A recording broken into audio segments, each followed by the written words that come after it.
नमस्कार, मैं रीनू यादव आप सभी दर्शकों का अन्नदाता कार्यक्रम में स्वागत करती हूं।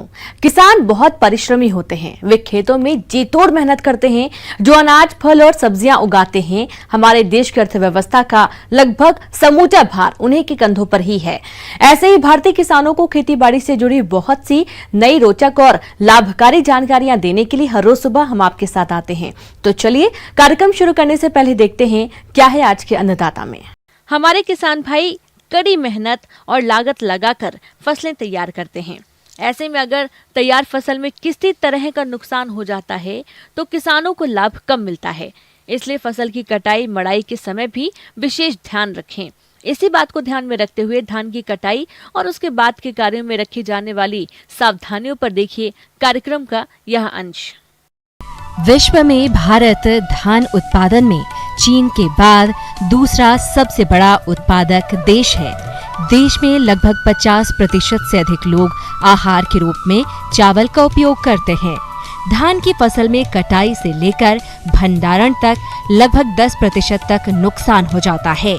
इसलिए कटाई और कटाई के बाद धान में होने वाले नुकसान को कम करने की सबसे अधिक जरूरत है।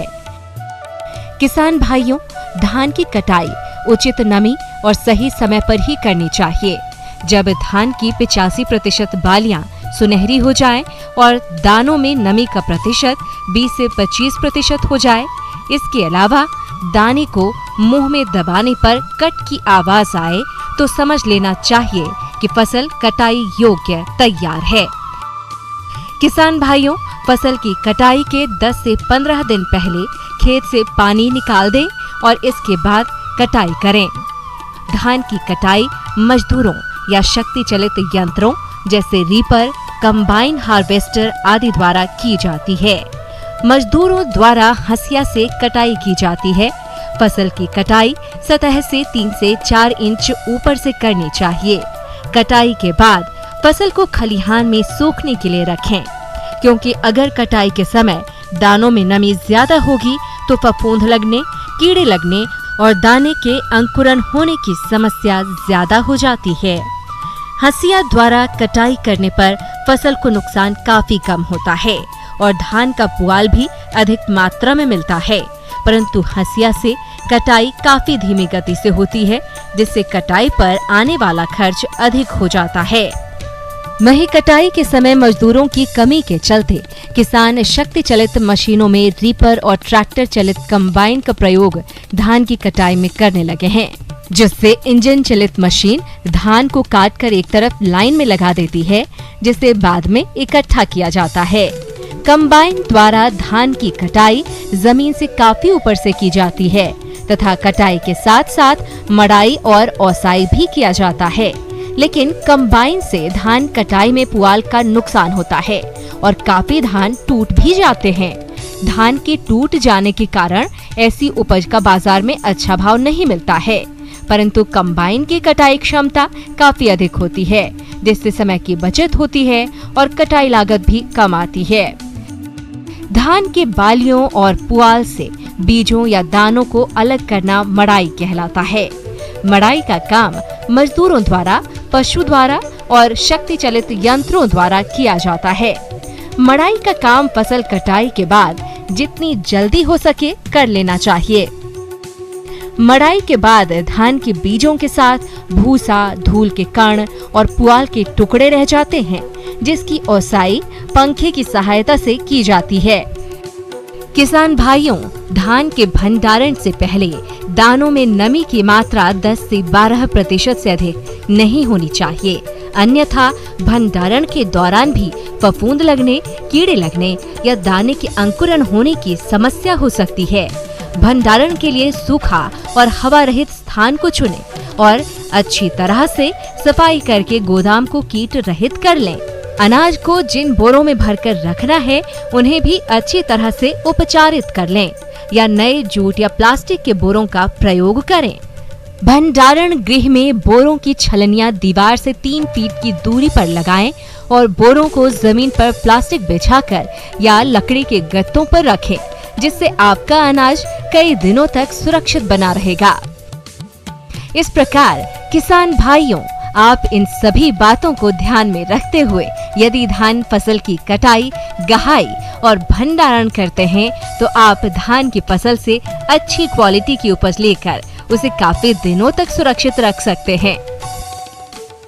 ब्रेक के बाद आप सभी दर्शकों का अन्नदाता में स्वागत है। चलिए अब रुख करते हैं अगली कड़ी की ओर।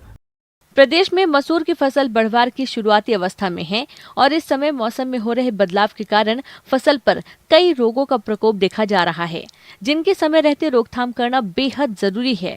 तो इसके लिए आप रोगों को पहचान कर इनकी रोकथाम कैसे करें, इस बारे में जानकारी दे रहे हैं कृषि वैज्ञानिक डॉक्टर आर प्रसाद। किसान भाई, जैसे कि आप सभी को मालूम है कि मसूर जो है एक दलहनी फसल है और इसकी खेती बहुत ही ज़्यादा एरिया में किया जाता है। तो इसके लिए चूँकि मसूर में मुख्य रूप से दो रोग लगता है। पहला है उकठा रोग, जिसको विल्ट कहते हैं, और दूसरा है रस्ट, जिसको हम लोग हरदा रोग के नाम से जानते हैं। तो पहली रोग जो है वो उकठा, उसकी अगर हम बात करें तो हम सभी जानते हैं कि जैसे ही हम मसूर लगाते हैं और मसूर की बढ़वार जैसे ही होती है तो मसूर के खेत में जाने पर हम कहीं कहीं पैच के रूप में देखते हैं कि मसूर जो है सूख रहा है। उकठा रोग फ्यूजेरियन फफूंद के कारण होता है। गर्म व नमी वाला वातावरण इसके लिए अनुकूल होता है। मौसम में बदलाव और बार बार खेत में एक ही फसल लगाने पर फसल में उकठा रोग लगने की संभावना बढ़ जाती है। यह पौधे के जीवन काल में कभी भी हो सकता है। इसके लक्षणों की बात करें तो रोग ग्रसित पौधे के ऊपरी हिस्से की पत्तियां और डंठल झुक जाते हैं, पौधा सूखना शुरू कर देता है और मरने के लक्षण दिखाई देने लगते हैं। सूखने के बाद पत्तियों का रंग भूरा या तने जैसा हो जाता है। वयस्क और अंकुरित पौधे कम उम्र में ही मर जाते हैं एवं भूमि की सतह वाले क्षेत्र में आंतरिक उत्तक भूरे या रंगहीन हो जाते हैं। और जब उसको हम उखाड़ते हैं तो नीचे का जो जड़ होता है उसमें बिल्कुल काला सा दिखाई देता है। अगर उसको आप चीरेंगे तो एक ब्राउन कलर का उसमें धारी सी उसके तने में दिखाई देती है। और इस तरह से ये रोग जो है लगभग 50 से 60% तक फसल की उपज को प्रभावित करता है, जिससे किसानों की बहुत ज़्यादा हानि होती है। तो वैसे में किसान भाई इस रोग से बचाव के लिए जब अगर लगा रहे हैं तो उस समय आप खेत की साफ़ सफाई पर बहुत ज़्यादा ध्यान दें। साथ ही साथ किसान भाई कुछ प्रभेद हैं, जब आप प्रभेद का चुनाव करें तो उसमें आप ये ध्यान रखें, जो प्रभेद हैं उसमें DPL 1562, पंत यल 4, PL 406, 639, ये जो वेराइटियां हैं अगर आप इनको लगाते हैं तो ये उकठा प्रतिरोधी वेराइटियां हैं, तो उसमें उकठा रोग नहीं आता है। इसके नियंत्रण के लिए ट्राइकोडर्मा पाउडर 10 ग्राम प्रति किलोग्राम बीज की दर से बीजोपचार करें। साथ ही 4 किलोग्राम ट्राइकोडर्मा को 100 किलोग्राम सड़ी हुई गोबर की खाद में मिलाकर बुआई से पहले प्रति हेक्टेयर की दर से खेत में मिलाएं। 6 वर्षीय फसल चक्र अपनाएं। गहरी जुताई करके खेत को समतल करें। रोग मुक्त बीज का प्रयोग करें। खड़ी फसल में रोग के लक्षण दिखाई देने पर कार्बेंडाजिम 50 WP 0.2% घोल का पौधों के जड़ क्षेत्र में छिड़काव करें। साथ ही साथ जो दूसरा रोग है उसको हम लोग रस्ट या गिरवी बोलते हैं, हरदा रोग बोलते हैं। तो उसमें किसान भाई आप देखेंगे कि जैसे ही हमारा जनवरी फरवरी में तापमान कम होता है और हल्की बूंदाबांदी होती है तो जो मसूर के पत्ते होते हैं वो धीरे धीरे उस पर प्याले के आकार के कथई कलर के उसका चेंज होने लगता है। धीरे धीरे वो फफोला बनता है और बाद में वो सफ़ेद हो जाता है और ऐसा लगता है कि पूरी की पूरी फसल हमारी सूख गई। साथ ही साथ उसमें जो फली का निर्माण होता है वो न के बराबर होता है, यानी आपका उपज इस रोग के लगने से अंतिम अवस्था में लगभग 80% तक प्रभावित हो जाता है। तो इसके लिए ज़रूरी है कि आप जो है पहले तो आप अच्छी प्रभेद जो इस रोग के प्रति प्रतिरोधक क्षमता रखती है, जैसे PL 406, 639, DPL 1562 और हम 57, ये वेराइटियाँ जो हैं ये आपका रस्ट रेजिस्टेंट वेराइटियाँ हैं। इसको आप लगाएं और साथ ही साथ लगाने के से पूर्व आप बीज को प्रोपिकोनाजोल जो एक फंजीसाइड है 1 ml मात्रा प्रति किलो बीज के हिसाब से आप उपचारित करके अगर इसको लगाते हैं तो ये रोग न के बराबर आता है। साथ ही साथ अगर आप फसल लगा दिए हैं और जैसे ही आपका दिसंबर जनवरी का समय आता है जिस समय टेम्परेचर लो होता है और हल्की बूंदाबांदी हो तो उस समय इस दवा को आप प्रोपिकोनाजोल को आप 1 ml मात्रा प्रति लीटर पानी में मिला करके अगर आप छिड़काव करते हैं तो काफ़ी हद तक इससे आप निदान पा सकते हैं। किसान भाई, आप इन बातों को ध्यान में रख करके अगर आप मसूर की खेती करते हैं तो मुख्य रूप से मसूर में यही 2 रोग आता है तो आपकी उपज में काफ़ी बढ़ोतरी होगी। किसान भाइयों, धीरे धीरे सर्दी का मौसम शुरू हो रहा है। ऐसे में जो किसान पशुपालन व्यवसाय से जुड़े हुए हैं उनको दुधारू पशुओं का मौसम के अनुरूप ध्यान देना बहुत जरूरी है। नहीं तो थोड़ी सी भी लापरवाही की गई तो पशुओं के स्वास्थ्य और दूध उत्पादन दोनों में गिरावट हो जाएगी।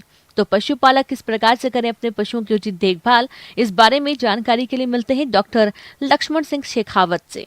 और आज किसान भाइयों हम बात करेंगे बदलते मौसम में पशुओं की देखभाल, यानी जो हमारा अभी सर्दियों का मौसम शुरू होने वाला है उसमें किसान भाई हमारे दुधारू पशुओं की देखभाल किस प्रकार करें।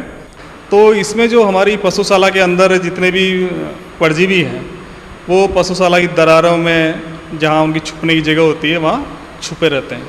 तो पशुशाला में पूरी वाइट वाश होनी चाहिए। इसके साथ साथ ही किसान भाई पशुशाला का जो फर्श है उसको आप ऐसा करें कि सबसे पहले तो आप उसको जैसे फिनाइल है उससे सफाई करें, उससे भी हमारे ये परजीवी नष्ट होते हैं। ये भी ध्यान रखें कि जो हमारा वाटर टब है जो पशुओं को पानी पिलाने की नांद होती है उसमें भी पूरा वाइट वाश करें, उसमें चूना डालें, उससे भी जो परजीवी हैं वो सब नष्ट होंगे।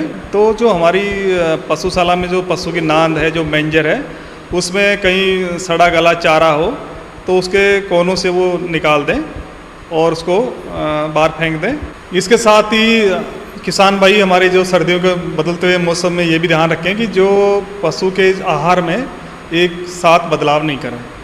किसान भाई प्राय देखा गया कि जो हमारा हरा चारा जैसे बरसीम, फलीदार हरे चारे हैं काफ़ी पौष्टिक होते हैं, लेकिन फिर भी अगर किसान भाई उनको एकदम चारे में बदलाव करता है या पशु को आवश्यकता से ज़्यादा खिलाता है तो उसमें आफरे की संभावना होती है और बड़ी पशु को काफ़ी दिक्कत होती है। तो इससे बचने के लिए किसान भाई उसके जो आहार में चारे का समावेश बड़ा धीरे धीरे कम मात्रा करते करते बढ़ाएं।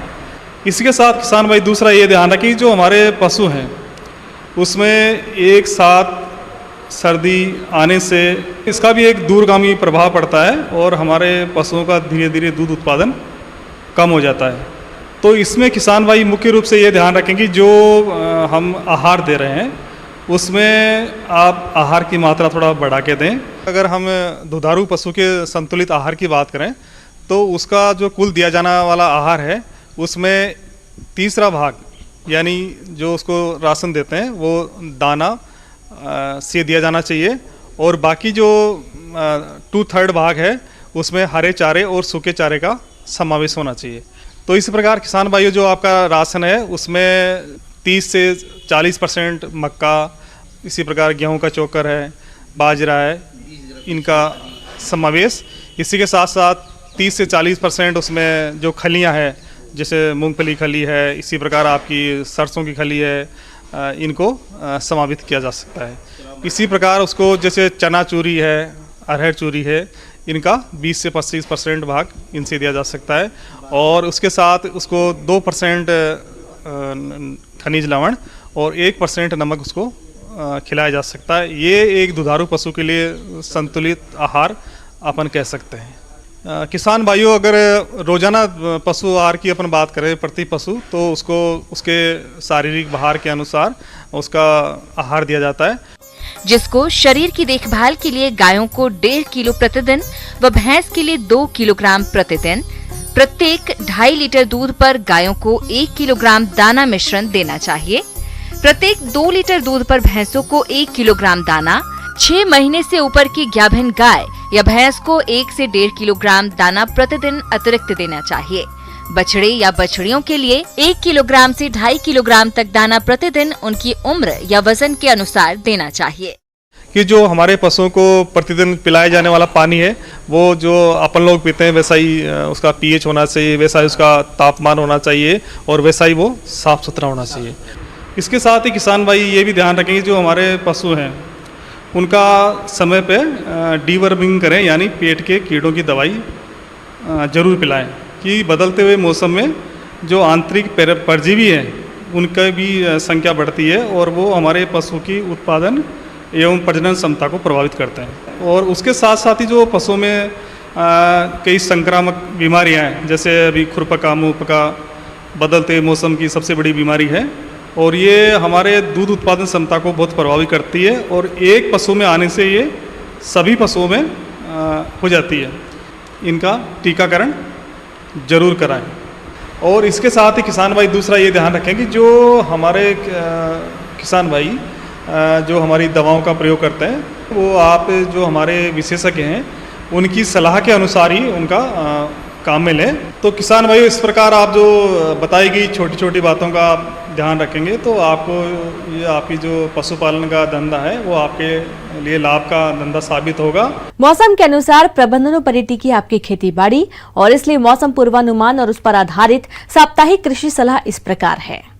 भारत मौसम विज्ञान विभाग, ग्रामीण कृषि मौसम सेवा केंद्र सीहोर और ग्वालियर से प्राप्त मौसम रिपोर्ट के आधार पर ग्वालियर, मुरैना, टीकमगढ़, गुना और इनके आसपास के जिलों के किसानों को सलाह दी जाती है कि इन क्षेत्रों के किसान कोरोना के गंभीर फैलाव को देखते हुए किसानों को सलाह है कि कृषि कार्यों के दौरान भारत सरकार द्वारा दिए जा रहे निर्देशों, व्यक्तिगत स्वच्छता, मास्क का उपयोग, साबुन से उचित अंतराल पर हाथ धोना और एक दूसरे से सामाजिक दूरी बनाए रखने पर विशेष ध्यान दें। संभावित मौसम पूर्वानुमान को देखते हुए इस समय फसलों व सब्जियों में आवश्यकता अनुसार सिंचाई करें व पकी हुई फसलों की कटाई कर सुखाकर गहाई करें व खाली हो रहे खेतों को रबी फसलों की बोनी हेतु तैयार करें। आलू की बुआई हेतु इस समय उपयुक्त तापमान है, अतः आलू की बोनी हेतु खेतों को जुताई कर तैयार कर लें व आलू के उन्नत प्रजातियों के बीजों का चयन कर बोनी करें। बोनी से पहले बीज उपचार अवश्य करें। चना व मटर की बोनी हेतु इस समय खेतों की तैयारी कर लें व मटर की उन्नतशील किस्में जैसे प्रकाश, विकास व रचना एवं चना के लिए उन्नतशील किस्में जैसे जीजी 16, जाकी 92-18 व वीजी 2 आदि किस्मों का चयन कर पर्याप्त नमी होने पर बुआई करें। मसूर की बोनी हेतु इस समय उपयुक्त तापमान है, अतः मसूर की बोनी हेतु खेतों को जुताई कर तैयार कर लें व मसूर की उन्नत प्रजातियों के बीजों का चयन कर बोनी करें। बोनी से पहले बीज उपचार अवश्य करें। बीज उपचार हेतु 2 ग्राम थायराम व 1 ग्राम कार्बेंडाजिम दवा प्रति किलोग्राम बीज की दर से उपचारित कर पर्याप्त नमी होने पर बोनी करें। इस समय मिर्च व टमाटर में चुर्रा मुर्रा रोग की संभावना हो सकती है, अतः दिखाई देने पर इसके नियंत्रण हेतु पीले चिपचिपे प्रपंच लगावें तथा थायोमेथाक्साम 25 डीजी 100 ग्राम दवा 500 से 600 लीटर पानी में घोलकर प्रति हेक्टेयर की दर से छिड़काव करें।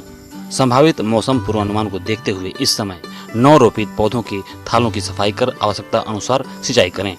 इस समय अधिकतर पशुओं का ब्याने का समय है, अतः पशु के ब्याने के 1 घंटे के भीतर नवजात बछड़ा व बछड़ी को पर्याप्त मात्रा में खीस पिलाएं। अन्नदाता हेल्पलाइन निःशुल्क फोन संपर्क सेवा के माध्यम से आपके द्वारा पूछे गए प्रश्नों में से 1 या 2 महत्वपूर्ण प्रश्न को हम अपने कार्यक्रम में शामिल करते हैं और इसी के तहत आज का चयनित प्रश्न और उसका जवाब इस प्रकार है। अन्नदाता कार्यक्रम में आज जो प्रश्न हमने शामिल किया है उसे पूछा है जतार जिला दमोह से ललितेश कुमार ने। आप मुर्गियों में होने वाले कॉक्सीडियोसिस रोग की रोकथाम के बारे में जानकारी चाहते हैं, तो ललितेश जी आपकी जानकारी के लिए देखिए कार्यक्रम का यह अंश। नमस्कार किसान भाइयों, जैसे कि हम लोग देख रहे हैं कि अब बरसात का मौसम समाप्त हो रही है और आस्ते आस्ते ठंड की शुरुआत हो रही है और इस परिस्थितियों में जो किसान भाई मुर्गी पालन कर रहे हैं उनके लिए इस मौसम में कुछ परेशानियाँ आती है। जैसे कि देखा जाता है इस मौसम में कि खासकर मुर्गी का जो बिछावन है वो गीला रह जाता है गीले रहने के कारण एक बीमारी है जो मुर्गियों में बहुत ज़्यादा मृत्यु दर का कारण बनती है, जिसे हम लोग कॉक्सिडियोसिस या रक्त पेचिश या खूनी पेचिश के नाम से भी हम लोग जानते हैं, जो कि बहुत ही जानलेवा बीमारी है मुर्गियों के लिए। ये प्रोटोजोआ जनित रोग है जिसके कारण चूजों में अधिक मृत्यु दर तथा पठौरों में देरी से अंडा देने की अवस्था तथा वयस्क मुर्गियों में अंडा देने की क्षमता में कमी आती है। और ये जो प्रोटोजोआ है ये फैलने का मुख्य कारण बनता है मुर्गी का बिछावन जो अगर गीला रह गया हो या फिर खाने पीने के सामान से फैल सकती है। इस बीमारी में जो मुर्गियों में मुख्य लक्षण देखा जाता है वो देखा जाता है कि इसमें जो दस्त आता है या पेचिश जो होता है वो खूनी लाल रंग का होता है, ये इसका मुख्य लक्षण है। और इसमें देखा जाता है कि चूजा जो होता है वो खाना पीना छोड़ देते हैं और वो क्या बोलते हैं सुस्त होते हैं और पंख झुका कर आँख मूंद कर कोने में बैठ जाते हैं या फिर खाना पीना पूरी छोड़ देते हैं। तो ऐसी स्थिति में और इसके साथ अगर खूनी पेचिश भी हो रहा है तो ऐसी स्थिति में हम ये समझ जाते हैं कि हमारे मुर्गी को कॉक्सिडियोसिस या खूनी दस्त हो गया है। रोकथाम। डीप लिटर पद्धति से बिछावन को सदैव सूखा रखें। यदि बिछावन गीला हो जाए तो उसे तुरंत हटा दें। बिछावन को सप्ताह में 2 बार अवश्य पलटी दें। बाह्य परजीवियों को नियंत्रित रखें। कॉक्सिडियोसिस रोग की जानकारी मिलने पर तुरंत पशु चिकित्सक की सलाह से उपचार करें। इसके अलावा जो क्या होता है इसके उपचार के लिए हम क्या कर सकते हैं, तो इसके उपचार के लिए बाजार में कुछ दवाइयाँ उपलब्ध है जिसको कि जैसे कि एम्प्रोलियम सॉल्ट है, मेराजीन और क्या होता है इसके अलावा और भी जो कुछ दवाइयाँ हैं जो बाजार में उपलब्ध है, इन दवाइयों का प्रयोग हम उसमें दिए गए निर्देश के अनुसार कर सकते हैं या फिर नज़दीक के पशु चिकित्सक उनसे भी संपर्क कर सकते हैं।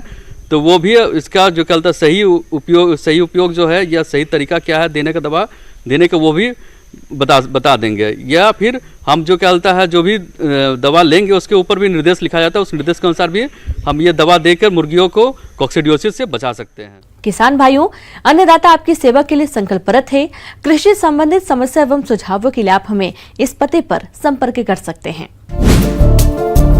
प्रोड्यूसर अन्नदाता news 18 Madhya Pradesh Chhattisgarh, Ramoji film city, Hyderabad 501512।